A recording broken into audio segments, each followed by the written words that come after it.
Hey, we're at the shop today, so we figured we'd walk through the drill and kind of show you guys a little more detailed video on how these machines actually do work.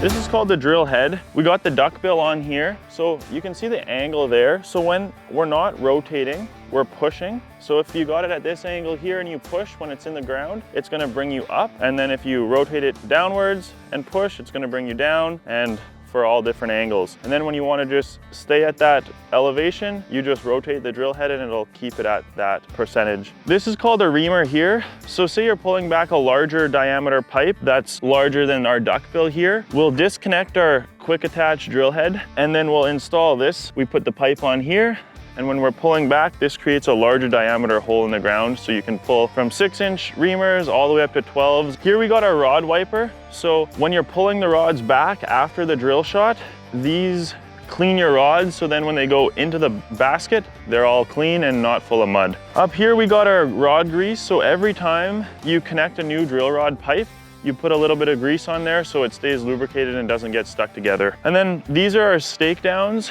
Once you pull up to the drill shot, you get it all set up, you angle it forward, then you drive those into the ground. So when you're up against something hard or just pushing in the ground, it keeps the whole machine stable. Coming to the back of the drill here, this is where you drive the drill. So these two little joysticks, it's just like a skid steer, left to go left, right to go right. Then over here, we kind of got a control panel. It's got the horn, the control for the back leg. So that can kind of help you get a more aggressive angle if you need to get in the ground quicker or just stabilize the backside of the drill. Emergency stop. Coming over here, we got the carriage. So we got 3 drive motors in here. That's what gives you the power to push and to pull. And then all the hydraulic lines come up and in here. Replacing one of these lines in here is not the most fun thing you've ever done. Back here, this is called the water pump or the mud pump. Here we got our washer fluid line and then a washer fluid tank. In Manitoba, it gets -40 between every shot, or if you need to take a break for even 5 minutes, you gotta make sure you winterize, because these pumps are very costly, and we've definitely came close to damaging one, but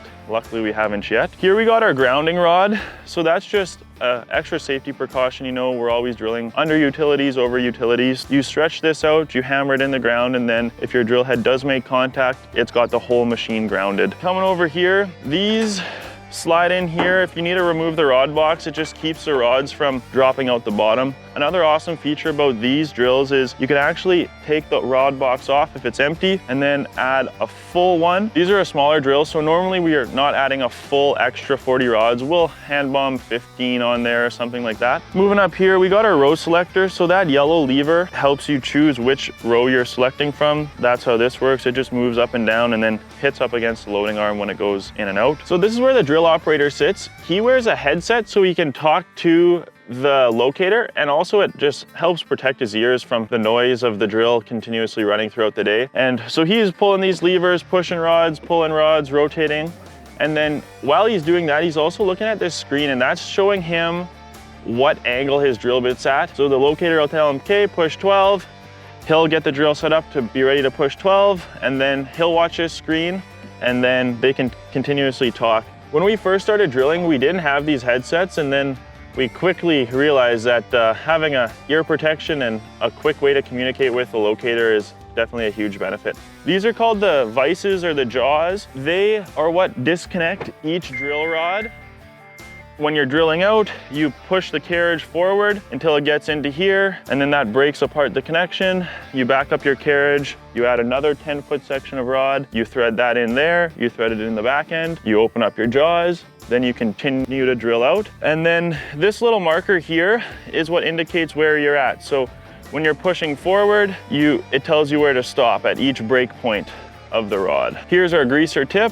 So when it gets clogged, you just flip it upside down, hit the button, and then it blows whatever was stuck in it. Coming on the operator station here, we got 2 joysticks, way better than any ditch witch. This is a rotate, this is the push, and it just has all the buttons right on the joystick. You're never moving your hand off the joystick, so it's really comfortable for the operator after a long day. Like the ditch witches have just 1 joystick, so in my opinion, it's not as good of a system. So that's why we like to run the Vermeer 2022s. A drill's great, but if you don't have a guy that can tell you where you are underground, having a directional drill is absolutely useless. So we like to use the F5 Digitrack locator. They are, in our opinion, the best locators out there. On the box here, we got our clock, our percentage, our signal strength. We got our temperature over here. That's where our mud pump comes into play. It's sending water and drilling fluid through the drill housing, and that just cools us on, because if you're in sandy or rocky soil, it can get locator really hot inside there. And it also just helps keep the hole suspended and flow out all the cuttings and the mud, since we got to pull a product back through that hole, right?